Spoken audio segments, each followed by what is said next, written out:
Now, I know that you are South African, but I'm going to say jumbo because, of course, that is the language out of Kenya. Jumbo to you, Thebe. Jumbo to you, Eleni. I love that. Okay, so I'm African. It's the most populous African language. Absolutely. Okay, so now let's get into this. I mean, this is very exciting. We're starting to see, you know, South Africa still having a very strong brand on the African continent. And, you know, South Africa aside, because we know we're the powerhouse of the African continent. We've got, you know, very liquid markets and so forth and so forth. But the point is we're starting to get a lot more, you know, difference in perception on the African continent. And this is what's really exciting, isn't it? Well, very, very exciting. And of course, the other African countries are making strides and challenging South Africa as a powerhouse and positioning themselves as forces to be reckoned with in the continent. Okay, so let's look at some of the, you know, the key issues that came through today. And as I mentioned, South Africa being a very important element and the overall brand enhancements on the African continent. Take us through some of the findings and how different it is from a year ago. Well, from a year ago, there's a couple of differences. The one difference is our host today, Kenya, swapped places with Ghana, and Kenya is now ahead of Ghana at number 8, and Ghana slipped back to number 9. But the other important one is Ethiopia has made it into the list. Now, when you look at Africa's most dynamic and most powerful nation brands in the continent, Ethiopia is certainly a brand to be reckoned with, as South Africa has been, and of course Nigeria and Kenya are right there. But I think what's important is, to me, is how Egypt managed to retain its number 2 brand, despite everything that happened to Egypt last year. Okay, that's quite interesting. I mean, Egypt, a number 2 brand on the African continent. And would you say that, I mean, this is a positive scenario that is playing out? We're still seeing a lot of drama happening in Egypt. We're seeing a recovery on the equity market front. However, there is some hope coming through there because it stands for revolution and it stands for democracy.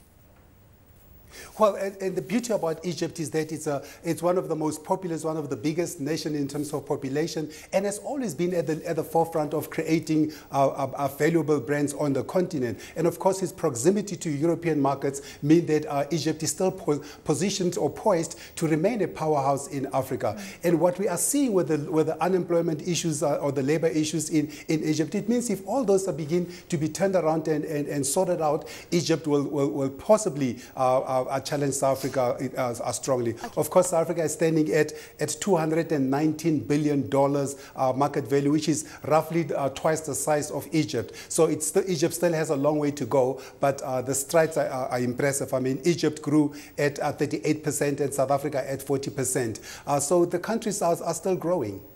Okay, I'd like to touch on Kenya, and because you are sitting in Nairobi. Kenya only clocking in 9th place. We know that Nigeria is sitting in 3rd place. You know, how much prospect is there for Kenya to rise up the ranks? What is it going to take?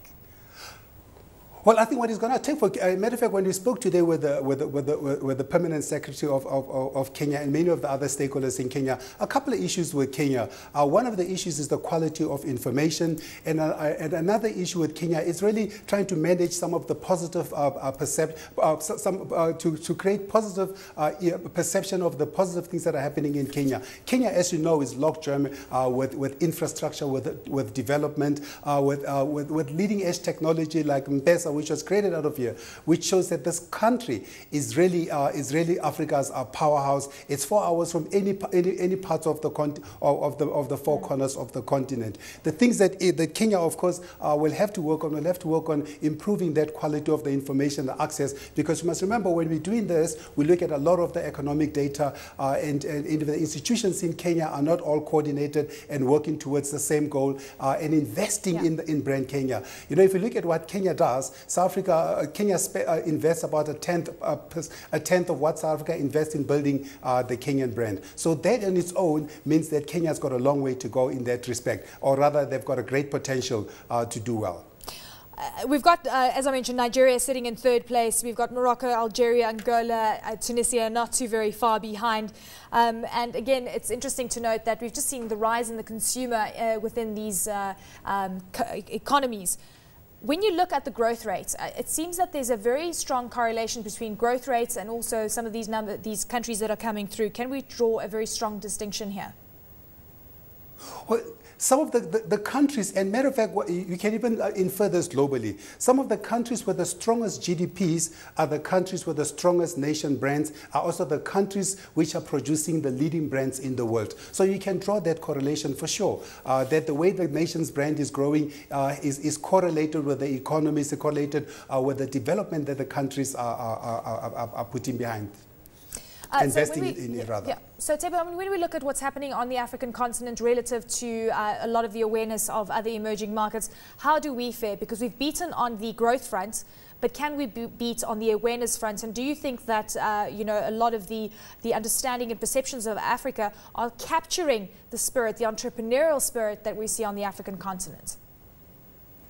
And I think your last point is exactly the issue that we have in Africa. 7 of the world's 10 fastest growing economies are African economies. And you look at countries like Ghana, which are growing at 10, 14%. You look at Angola, which are all growing at double-digit percentages. What we need right now, we need Africans to continue to demonstrate that positive focus on Africa. You know, somebody said to me something quite amazing, which I love to remember about our continent, is that everywhere else they've got a past, Africa has got a future. Everybody is coming to Africa. What we need as Africans is to have an agenda for Africa, as well as an agenda for those countries which are coming to Africa, whether be it China, be it America, be it Europe. We need to have an agenda on how we're going to grow our economies, how we're going to grow our reputation, and how we're going to become competitive.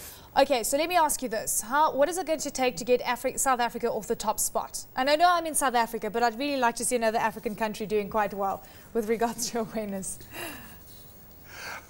Well, I mean, let's think about it. Nigeria is, what, 150 million people, so it's 3 times the size of South Africa. So if Nigeria gets its act together, you can only imagine what's going to happen. And they are sitting at 88 billion, which is roughly about, what, a third or just under a half of South Africa, and at 3 times the population. And their economy, the potential in that economy, the potential in the Egyptian economy alone, what's going to take for South Africa to slip back, or for those countries to overtake South Africa, is really focusing on infrastructure, focusing on skills, and focusing and really investing in their economies. Fantastic, sir. Thank you so very much, Thebe, for joining us. Should I say Asante Sane and Kwaheri? Thank you so very much for joining us. I love that, Asante. Thank you so much.